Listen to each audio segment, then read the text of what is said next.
Ku jetoni, ku ike kështu, pa u kthyer mbrapa, pa na lënë asnjë fjalë të fundit, po e pyes veten çdo ditë, çdo natë. Pse ike, pse na le kështu bosh? Benita ka vazhduar të qaj. E shije në sy sa shumë e donte zërin tënë, sa shumë besonte tek ti, ajo kërkonte televotim, kërkonte drejtësi, sepse për të ti ishe më i miri në shtëpi. Edhe për shumë prej nesh. Ti nuk ishe perfekt, por ishe i vërtet. Dhe kjo është ajo që mungon më shumë sot, ti ishe ai që nuk ta kthente fjalën keq. Edhe kur dikush të fliste rënd, edhe kur të bërtiste, ti prap rrije i qetë. Nuk të mbetej hatri. Kishe një durim që sot zor se e gjen. Kishe një zemër të butë.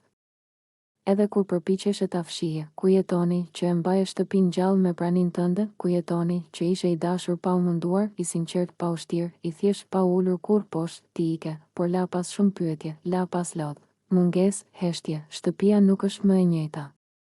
Zërat dëgjohen, por nuk ndihen. Të qeshurat janë aty, por nuk ngrohin njësoj. Sepse mungon ti, pse ike toni, pse nuk luftove edhe pak, pse nuk qëndrove edhe një ditë më shumë, edhe një fjalë më shumë, edhe një buzëqeshje më shumë, ndoshta nuk e dije sa shumë do na mungoje.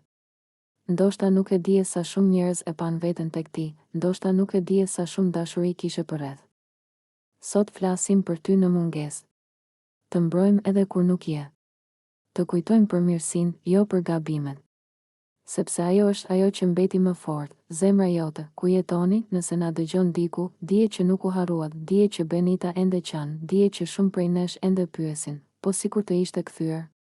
Ti ishe më i miri në mënyrën tënde, dhe kjo, Toni, nuk do të shuhet kurrë, nëse do, mund ta bëj edhe më emocional, ose më të shkurtër, ose ta përshtas si post për rrjetet sociale.